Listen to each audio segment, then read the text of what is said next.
Que grande alegria, queridos, estarmos juntos novamente e eu com esse imenso privilégio de participar na edificação da sua vida e que o Senhor me ajude nesse intento, não é? Muito bom receber você aqui, ainda mais com um propósito tão elevado de ouvir a palavra de Deus. Então eu espero que você esteja tranquilo e possa colocar o seu coração agora atento a essa palavra. Então seja muito bem-vindo em nome de Jesus.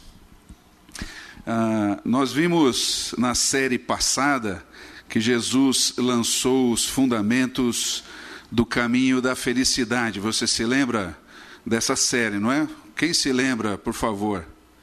Ufa, valeu a pena, Renato, Reginaldi, Luiz. E ele disse durante tantos meses que meditamos no Sermão do Monte, que quem quisesse segui-lo iria receber uma bênção especial, numa convivência espiritual com ele, num caminho de nova vida, de maneira de ver a si mesmo diferente, em que se encontraria com a sua própria presença no mundo fazendo diferença. Ele iria se ver o porquê está aqui e qual é esse propósito maravilhoso de graça e amor que Cristo propõe a usufruir. Essa nova série que começamos hoje, ela tem essa característica de continuidade. A ideia é irmos adiante, buscarmos o ensinamento onde Jesus parou ali no Sermão do Monte, desenvolvendo então uma vida cristã que após ser plantada, ela cresça, frutifique e alimente não só o seu possuidor, mas tantos quantos andam hoje com fome de Deus no mundo, com vontade de experimentar, por exemplo, uma vida livre das futilidades que nos são apresentadas nesse nosso tempo, que encontre no convívio com Jesus a solução para o vazio do coração, a incerteza, e um raciocínio finalmente pacificado, que encontra um lugar para ser profícuo, produtivo, nesse plano de amor que Jesus nos propõe. Isso se dará, queridos, no estudo da carta de Paulo às igrejas da Galácia. Então, se você tem sua Bíblia, pode começar a procurar essa carta de Paulo. Essa é a primeira carta dele e contempla não apenas uma comunidade de fé, mas ele escreve para algumas igrejas de uma região, como você pode ver aí. Deus havia plantado diversos núcleos espirituais da sua igreja, que estavam crescendo, gente cada vez mais vinha abraçar esse caminho da felicidade em Jesus. E aí está a Galácia no seu mapa, onde hoje é a Turquia.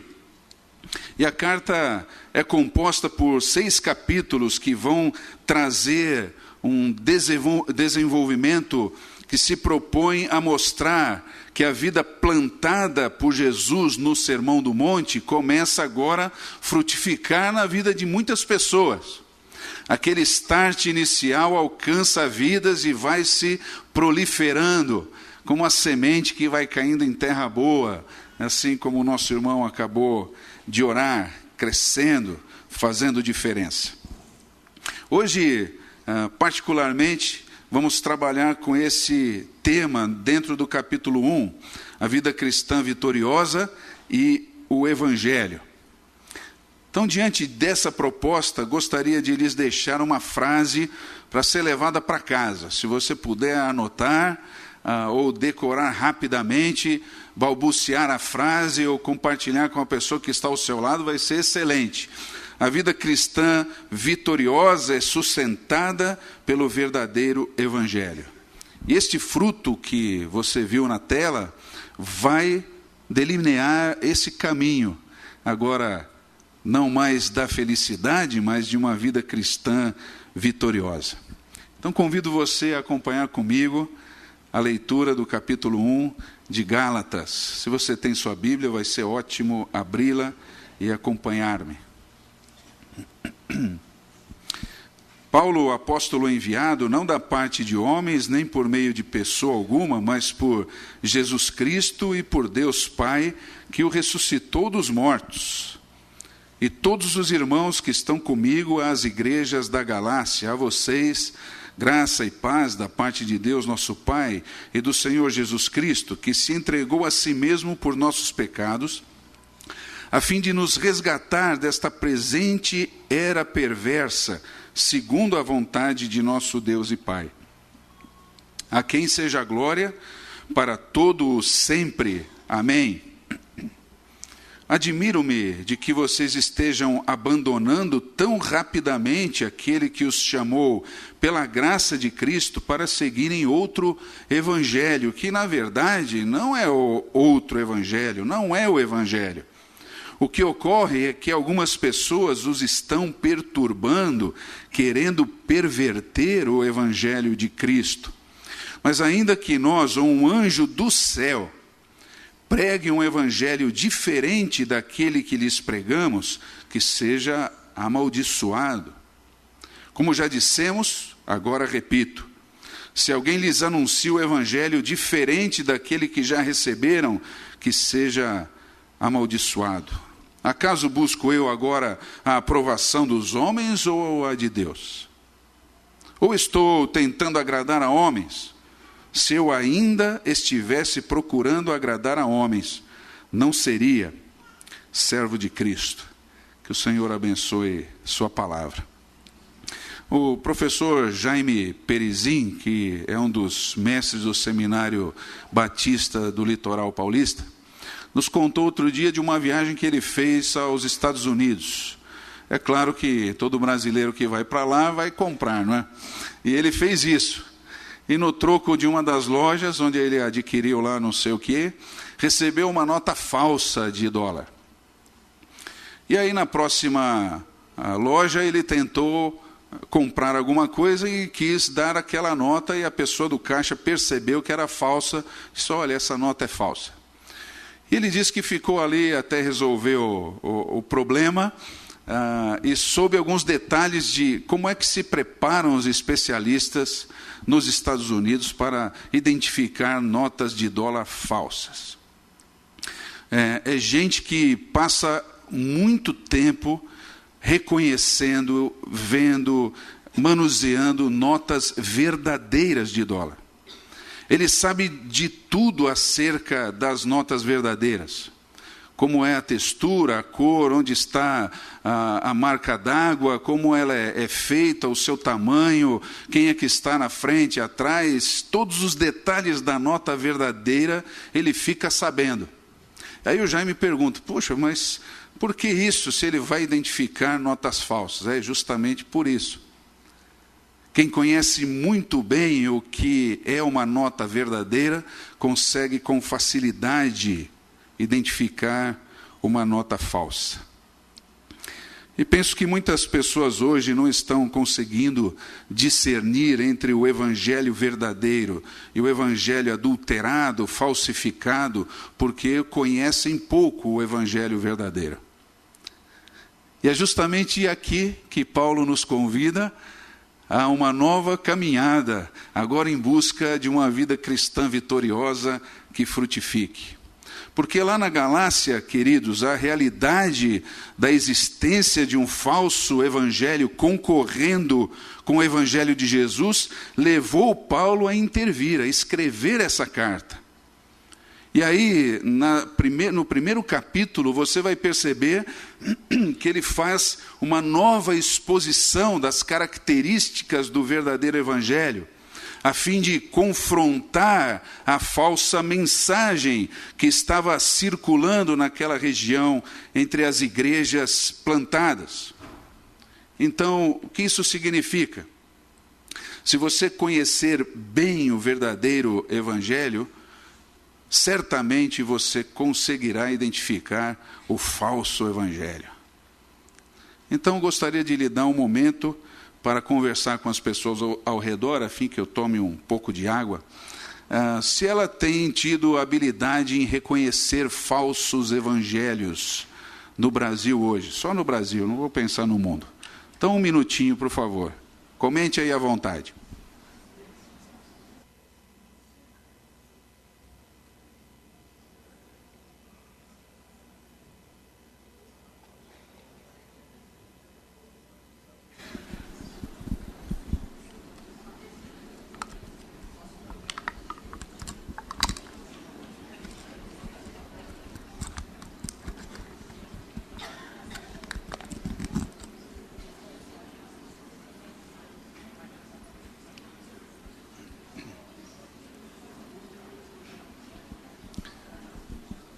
Muito bem. A vida cristã vitoriosa é sustentada pelo verdadeiro evangelho. Preciso conhecê-lo. E aí, nesse primeiro capítulo, Paulo vai fazendo a confrontação desses dois evangelhos. O evangelho de Jesus e o evangelho humano. Perceba aí o propósito da letra maiúscula e minúscula. Paulo não faz aqui, queridos, e você vai perceber lendo esse primeiro capítulo, uma exposição detalhada, organizada do Evangelho. Muito pelo contrário, você não consegue perceber um esquema. As palavras de alerta vão brotando numa rememoração da verdade para aqueles irmãos. O Espírito Santo vai dirigindo e a urgência vai levando Paulo a escrever rapidamente. Eu preciso incluir isso e aquilo. É o que podemos perceber lendo rapidamente essa carta e comparando com outras. Ele estava muito preocupado com essa situação. E aí no capítulo 1 podemos entender e encontrar 7 características que manifestam o caráter do evangelho verdadeiro. Daquele evangelho que é a prova de tudo, que gera fruto na nossa vida. E eu quero convidar você a conhecer essas 7 características. A primeira é esta. O verdadeiro evangelho revela o Deus poderoso e atuante. No quê? No que ele chama de processo de salvação do homem, versos 1, 4 e 6. Esteja aí atento na sua Bíblia, por favor. Você quer ver se um evangelho é verdadeiro e gera fruto? Observe como ele apresenta a pessoa de Deus. Começa por aí. Como o evangelho que você crê apresenta a pessoa de Deus? Um minutinho para você pensar, se quiser conversar, fique à vontade, por favor.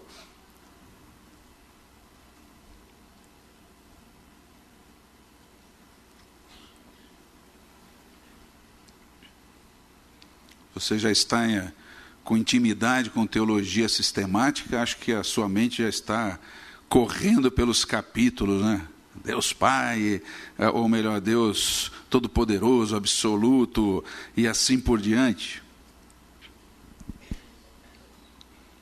Mas é interessante, queridos, que das 4 vezes que Paulo apresenta Deus como Pai na sua carta, 3 delas estão nesses nossos 3 versículos. Ele é apresentado como Pai no verso 1, observe aí a sua Bíblia, por favor. Mas já nos versos 3 e 4, Paulo apresenta Deus Pai como o nosso Pai. E se você puder grifar na sua Bíblia esse detalhe, vai ser muito importante para a nossa reflexão. O verdadeiro evangelho apresenta Deus como Pai, mas o faz principalmente como o nosso Pai. Então, ser filho desse Pai significa estar afinado com a realidade do seu poder e da sua atuação. É isso que Paulo vai mostrar agora. Que atuação é essa? Qual foi essa atuação? Veja o verso 1. De Deus Pai dependeu a ressurreição de Jesus. Ele foi poderoso o suficiente para fazê-lo. Veja o verso 4. A atuação de Deus em escolher dar a salvação ao homem perdido nesse seu próprio orgulho e prepotência, alijado de Deus, longe dele, e no seu poder atuante escolhe dar a oportunidade de salvação para esse homem. Veja o verso 6. Também o Deus Pai poderoso, ativo, franqueia o caminho para que esse homem participe de seu gracioso chamamento. Então, o verdadeiro evangelho não depende de outra ação, aqui nesse capítulo, senão a ação do Pai. E não é bom pensar que a figura do Pai evoca essa tranquilidade, a segurança que seu poder promove em relação ao bem-estar dos seus filhos. É bom saber que a gente tem um Pai assim, e nos entregarmos nas suas mãos, e partilharmos com Ele todas as coisas, saber que Ele se interessa por nós, e que tem um poder tão maior que a nossa própria história, como ele acaba descrevendo aqui, que podemos saber que certamente ele nos visitará e nos abençoará como um pai faz com seus filhos. Mas os Gálatas aqui, meus amados irmãos, estavam sendo levados a pensar que além do poder ativo de Deus, eles também precisavam agir para garantir relacionamento com esse Deus, garantir a sua salvação de alguma forma. Ou seja, fazer por onde merecer essa atenção e a atuação graciosa de Deus como Pai. É preciso atrair a atenção de Deus, tem que fazer alguma coisa. E a sugestão à época aqui foi a de reassumir antigos rituais devocionais judaicos como uma forma de mostrar a Deus que eles mereciam chamá-lo de Pai e receber a atuação desse Pai, principalmente a salvação. Então é como se o pessoal estivesse dizendo, olha, se você não der uma mãozinha para Deus, você não conseguirá nada. Ele precisa ver que você merece a salvação. Você já ouviu isso em algum lugar? Certamente fora da palavra de Deus. Na boca de pessoas que não a conhecem. Disseminado no meio de gente que não estuda a Bíblia, mas sabe recitar palavras de pregadores e de livros. Agora, será que hoje não temos sido visitados, queridos, por propostas semelhantes que vão tentando intoxicar a nossa fé? Com propostas de guarda de rituais, de mandingas gospel, para efetivar essa garantia de salvação, para fazer a pessoa um pouco melhor diante de Deus, mais arrumadinha, quem sabe pode se achegar à presença dele mais rápido, furar a fila espiritual. Quer furar a fila, irmão? Faz isso que eu estou te falando, e você vai merecer isso. Aqueles irmãos da Galácia precisavam retornar ao usufruto do poder atuante do Pai. Confiar que o Pai é suficiente para fazer. Que no relacionamento com Ele não há merecimento do homem. Não há o que você possa fazer para chamá-lo de Pai. Ele já fez tudo. Louvado seja o seu nome. É Ele que se apresenta a você dessa forma. Pode me chamar de Pai, você que se chega a mim por Cristo Jesus. Louvado seja o seu nome. Isso é lindo, não é, queridos? Já a segunda característica que manifesta esse caráter do verdadeiro evangelho nesse capítulo é que ele revela a liberdade ao homem. Liberdade do quê?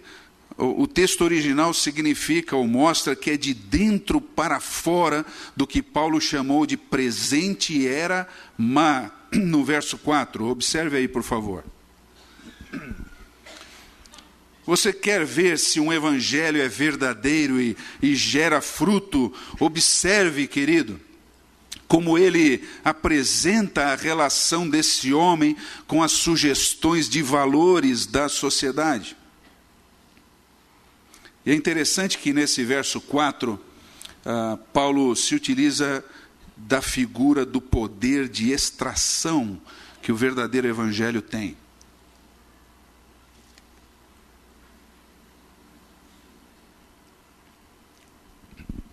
Ele diz que Cristo entrega-se a si mesmo a fim de muito mais que livrar e resgatar, como aparece em algumas traduções, Cristo nos extrair, nos desarraigar, tirar nossas raízes do confinamento que a era presente e essa sua força formadora exerce sobre nós.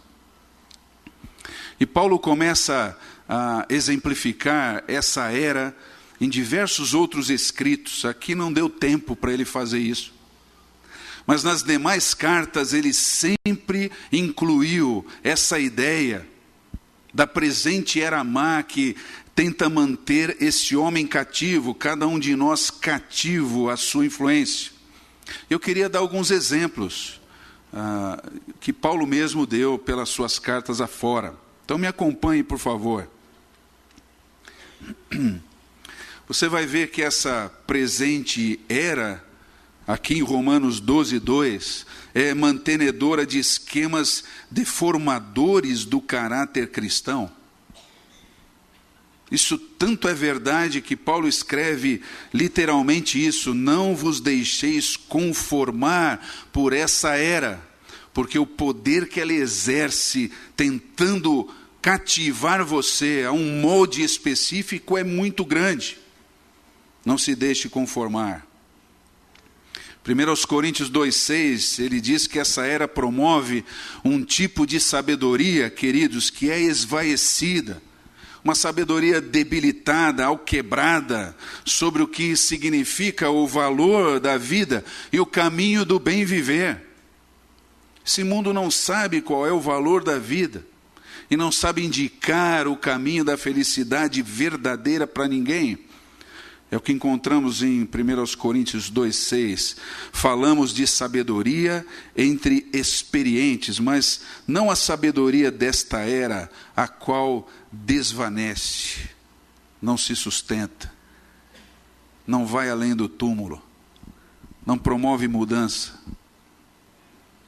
Ele também, em 2 Coríntios 4,4, nos mostra que essa era tem o poder, esse mundo, essa era, esse momento, tem o poder de cegar a percepção mental do homem espiritualmente perdido. Ele diz lá: o Deus desta era cegou o entendimento dos que não confiam em Deus por uma atuação demoníaca.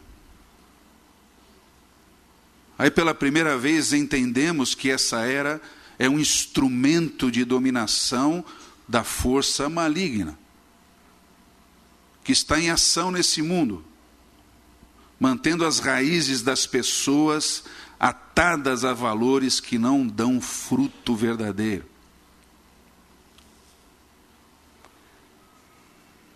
Chegando a Efésios 2:2, ele vai dizer que essa era tem uma correnteza formadora de opinião, que é energizada pela ação do mal.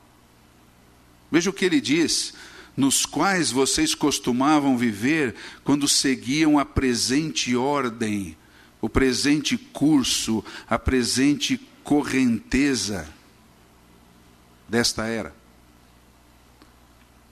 E o que está por trás dela, o príncipe do poder do ar, o espírito que agora está atuando nos que vivem na desobediência, literalmente energizando a vida dessa gente, mantendo-os cativos. Ele vai adiante. Efésios 6:12, ele diz que essa era oculta o domínio do inimigo sobre a vida do ser humano. Aí ele rasga mesmo. Quem está fazendo isso por trás da era má é o demônio, é o diabo.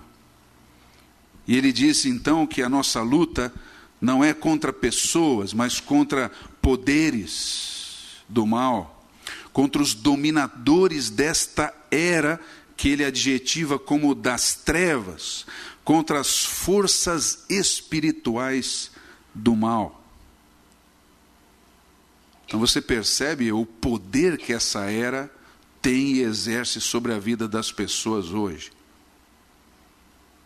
Deixa eu exemplificar isso. É você no ônibus ou lá onde você trabalha, de repente começa a ver as pessoas negociando valores de honestidade, de fidelidade, de palavra, se posicionando com o jeitinho brasileiro, onde se leva vantagem em tudo.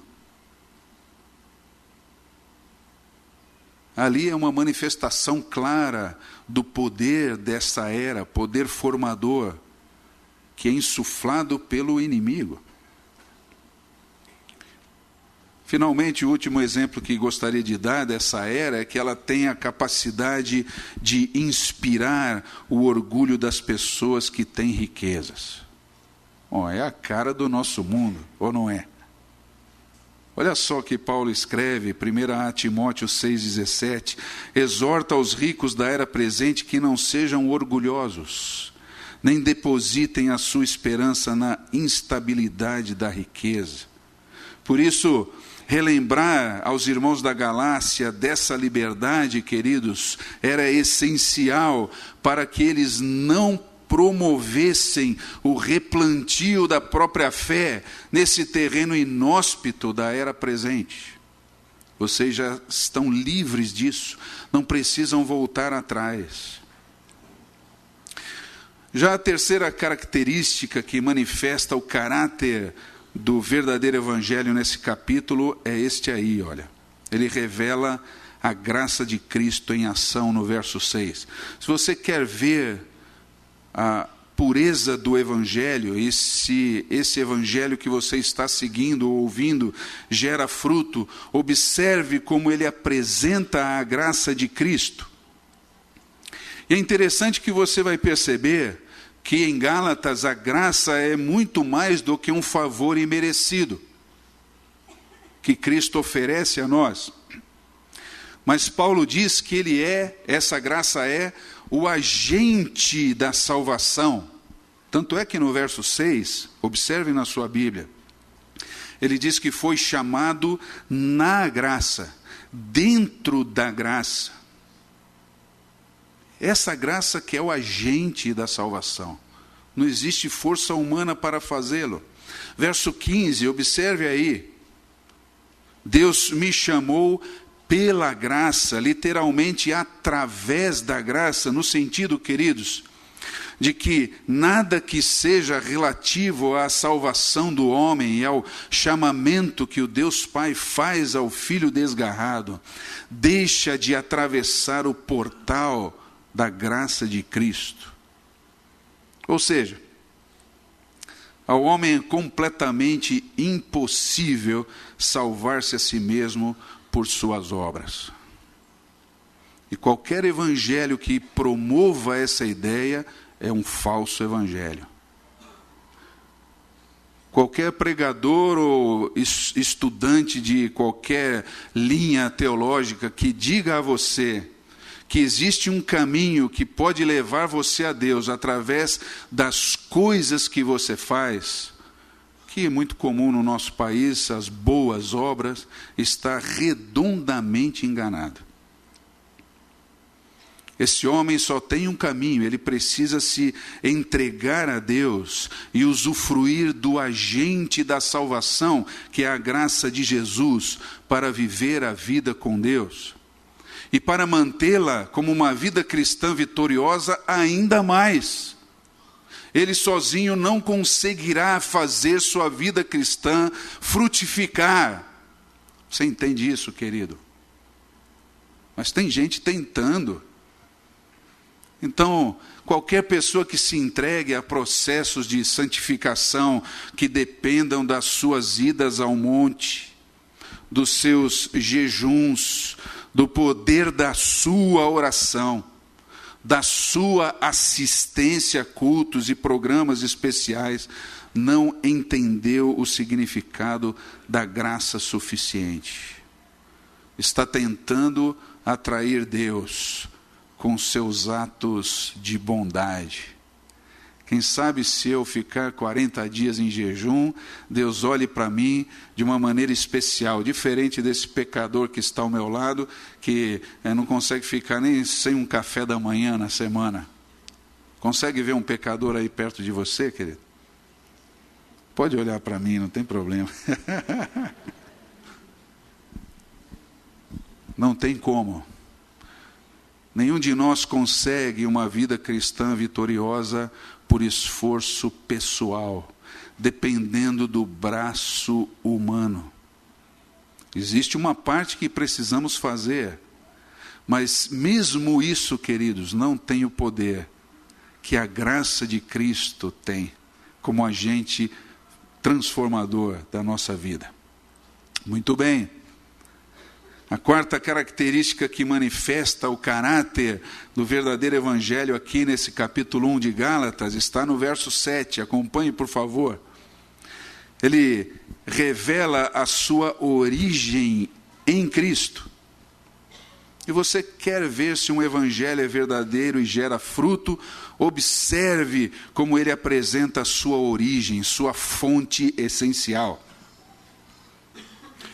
Paulo mostra não só aqui, todo o Novo Testamento diz isso, que o verdadeiro evangelho pertence a Cristo. Agora, queridos, como era no tempo dos Gálatas, hoje inúmeros líderes e instituições religiosas, eclesiásticas, querem assumir a titularidade do evangelho. Você já viu isso? O direito autoral do evangelho. Não, fomos nós que criamos. Aqui é que o evangelho... E como é que eles estão tentando fazer isso?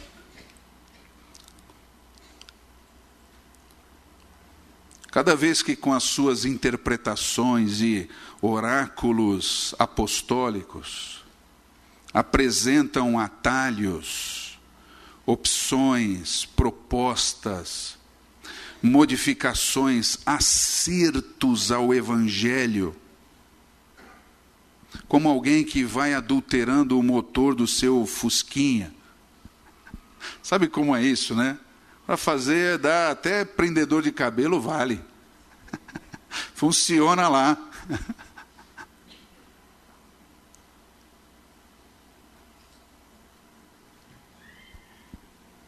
Obedeça esse evangelho que eu estou dizendo para vocês, fala o falso oraculista, né? Porque eu garanto, ele funciona. Paulo diz no verso 7 que essa gente perturba e quer perverter, ou seja, mudar a mensagem do evangelho. É interessante que ele fale em Gálatas 5:10, isso que você está lendo aí.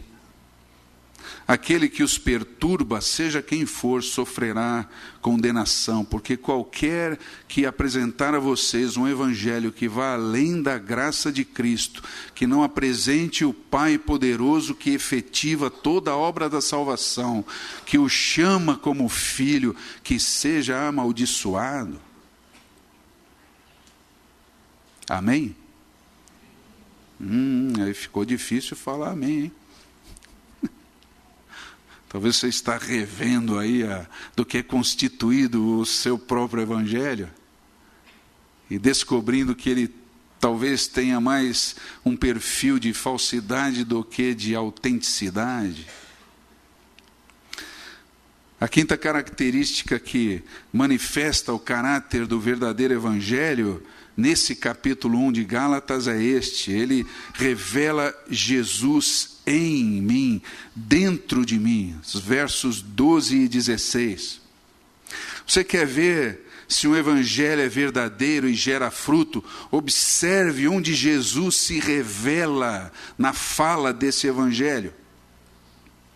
Como bem disse o nosso irmão Luiz Antônio, a conversão não é adesão, mas é transformação de mente e coração. Onde o Cristo desse evangelho está? Ele precisa ser acessado em algum templo ou ele vai para casa junto com você? Ele funciona só lá ou quando você dobra o seu joelho ou deita na sua cama e conversa com ele, existe eco espiritual? Você o ouve falar? No verdadeiro evangelho, o Cristo é plantado dentro de nós. É isso que ele fala no verso 12, quando cita a palavra revelação. E a esclarece no verso 16, veja lá, ele vai revelar seu Filho em mim. E esse é o milagre de transformação desse nosso DNA espiritual, queridos. Isso acontece dentro de nós.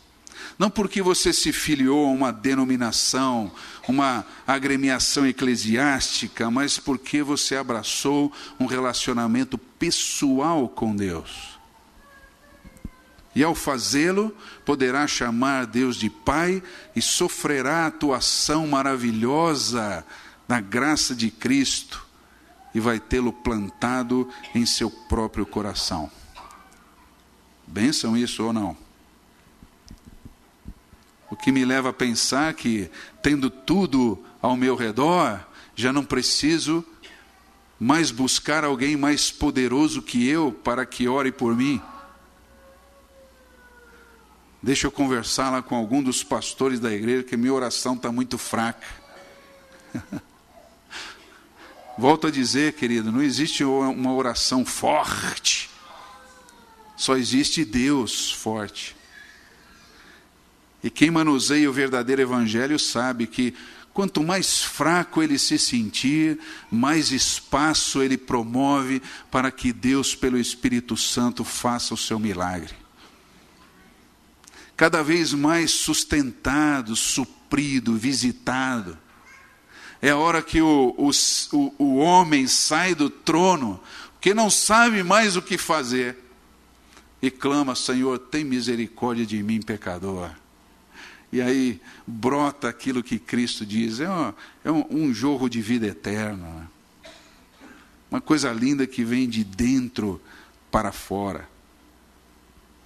É isso, Cristo dentro de nós. Muito bem. Essa sexta característica que manifesta o caráter do verdadeiro evangelho nesse capítulo é essa, queridos. Ele revela a obediência, a necessidade de obediência e serviço a Deus, que você pode encontrar no verso 10. Você quer ver se um evangelho é verdadeiro e gera fruto? Observe como ele menciona compromisso, obediência e serviço. Talvez possa transformar isso numa questão. Esse evangelho que você segue diz que você é servo de quem? Você está seguindo quem? Se a resposta foi, sim, é o pastor fulano de tal, o rabino não sei quem, o papa não sei o que lá, começou mal. Não, minha fé está centrada no templo ali ficou pior ainda. Você é discípulo da tarde da bênção, da reunião de profecia com determinada pessoa? Ou então é discípulo de determinada tradição denominacional, teológico, sistematizada? Não, eu sou isso, eu sou aquilo, eu sou... A quem você segue? O verdadeiro evangelho sabe responder essa pergunta. E o faz veementemente. Veja o verso 10. Você é servo de Deus. Eu estou muito impressionado ultimamente com as pessoas que hoje estão sendo aprisionadas por uma noção do que seja autoridade espiritual e liderança espiritual. Eu acho que é a terceirização dessa responsabilidade para outras pessoas que faz as pessoas criarem essa confusão. Ou seja, o pastor disse isso, eu vou fazer. E se ele não falar, eu não faço. Se ele não der a bênção para mim, eu não vou evangelizar. Nem mudo de local de culto. Se der a sua bênção, eu vou comprar o carro novo, mudar de emprego, de casa, porque eu estou sob a sua cobertura espiritual. Já ouviu isso, querido? Faz assim um som, né, dentro da cabeça da gente isso. Você está sob a minha cobertura espiritual, irmão. Receba. Está recebendo aí ou não?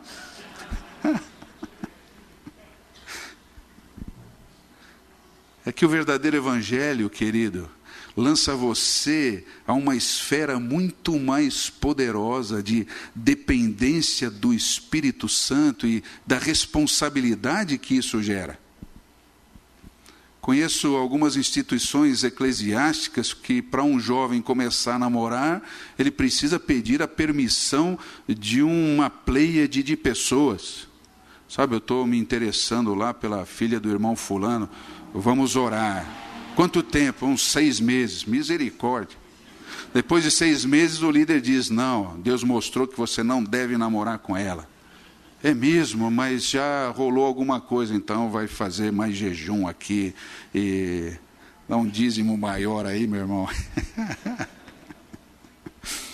Isso quando o líder não diz, não é com essa não, Deus me revelou que é essa aqui, amém? A irmãzinha, amém, isso mesmo.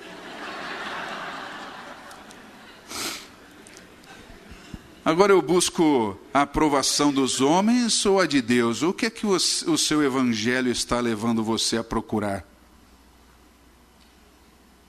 Hein? Ou o seu evangelho tem levado você a agradar homens? E Paulo mostra com clareza, se eu ainda estivesse procurando agradar a homem algum, qualquer homem, não seria servo de Cristo. Não terceirize, querido. Você é responsável pela sua vida espiritual. Não existe ninguém que possa apresentar você a Cristo, entendeu? Tire da sua cabeça essa ideia do pistolão espiritual. Me leva lá, põe meu currículo na mão do homem. Ô pastor, vai lá, por favor. Estou precisando aí furar a fila da bênção. Não faça isso. Volto a dizer, você está a uma oração de distância desse poder. O poder não está e depende de você, mas você está a uma oração dele.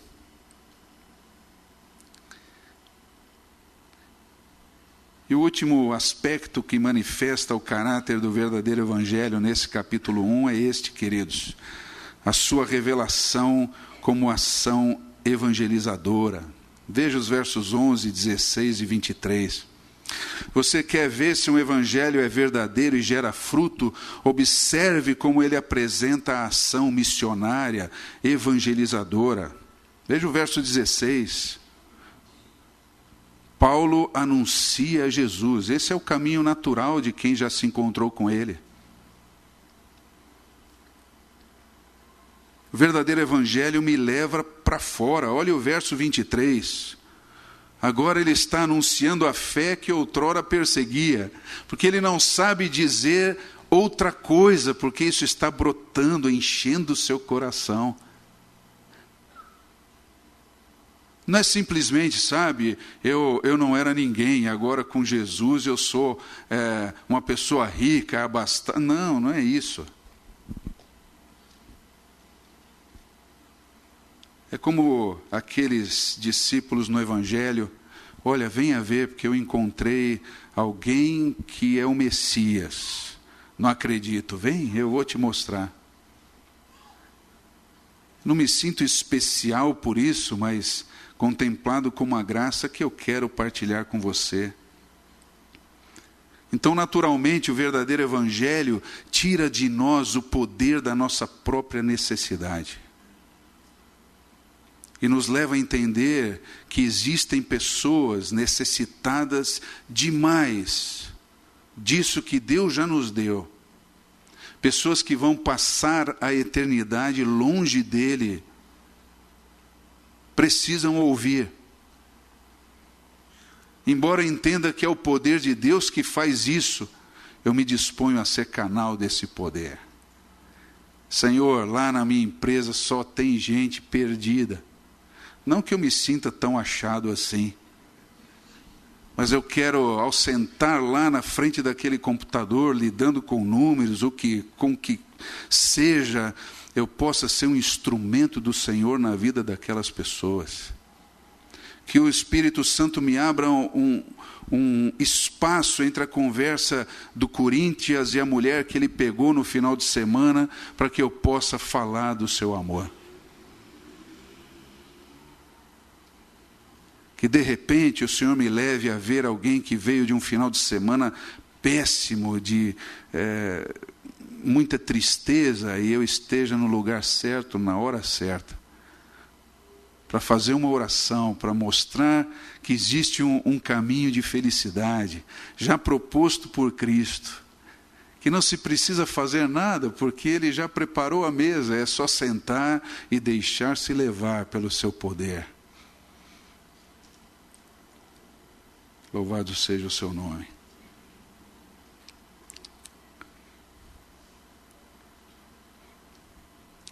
Então, conhecendo bem o verdadeiro evangelho, quem sabe você consiga reconhecer o falso, como a nota de dólar. Mas Paulo também fala, e isso é rápido e quero demonstrar a você isso, sobre o evangelho do homem. Ele lida com algumas características desse evangelho. Mas a principal e mais importante é essa aí, querido. Ele é centralizado no que o homem pode fazer para ser independente de Deus. É possível você estar sentado aqui, frequentando esse lugar, e ainda assim portar um evangelho que diga a você que você pode viver independentemente de Deus. Que possa lidar com as suas finanças dentro da sua sabedoria. Que possa buscar o seu lugar ao sol. Que aqui é só um compartimento da vida, um momento que você passa, gostoso, é bom. A gente se alegra, eu saio leve daqui, sabe? Talvez o fato de você sair leve indique que você não teve um encontro com o Deus verdadeiro. Porque o verdadeiro evangelho nos machuca, nos confronta. Diz que não somos e Ele é. Nos convoca à negação pessoal. Nos desprover para que possamos ser cheios. Isso penso que não é fácil. Então é possível começar a vida cristã corretamente, queridos, e depois tentar atualizá-la, tentar fazer o fruto acontecer na força da nossa vontade. Agora, aqueles que acompanharam o Sermão do Monte vão concordar com nós que somos os pregadores, e a gente sempre se quebranta lá na sala, né, irmãos pregadores. Quem vai conseguir seguir a Cristo como Ele propõe?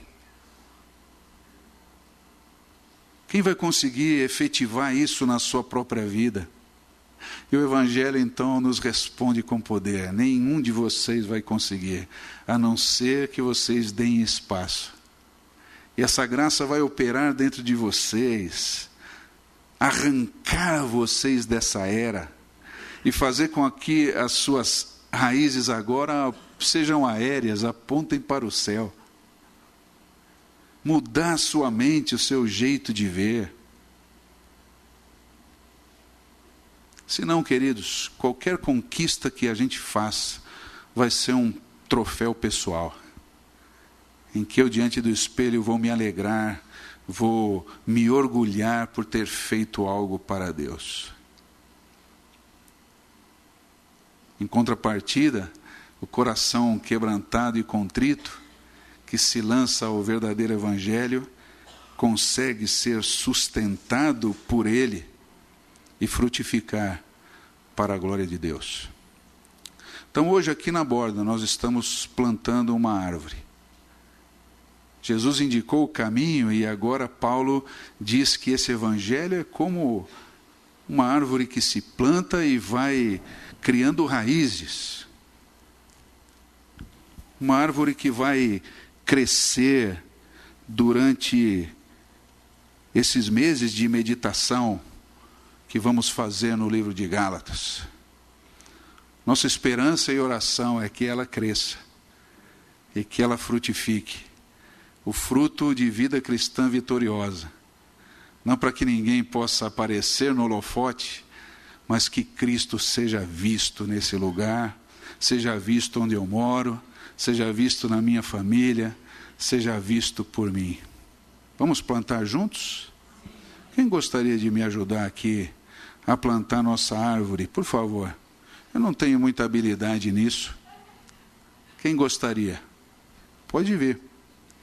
Ou quem não gostaria, mas virá. Temos um botânico. Ou não? Não. Querido, por favor, tem que tirar o plástico, né, irmãos? Venha, querida.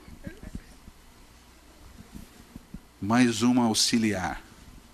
E que essa árvore cresça, queridos, e possa contemplar uma atuação divina que frutifique e faça de nós gente que experimenta e vive o verdadeiro evangelho. Tá bom?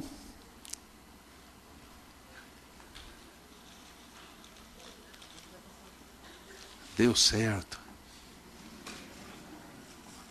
Obrigado, viu, queridos? Ela está fazendo, ela disse.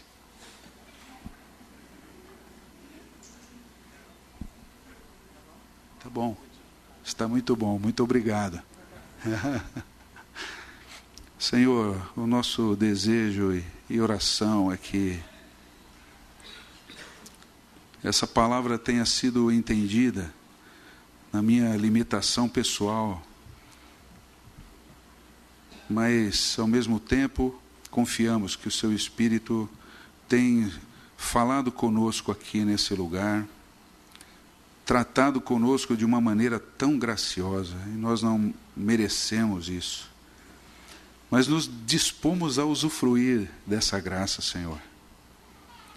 Que essa árvore cresça e pelo poder da graça de Cristo, do Espírito Santo, frutifique em nossa vida e seja vista por aqueles que agora estão presos nessa era má, sob o domínio do inimigo. Possamos ver a sua luz brilhando em nós e nós nas trevas, para o louvor da sua glória, em nome de Jesus.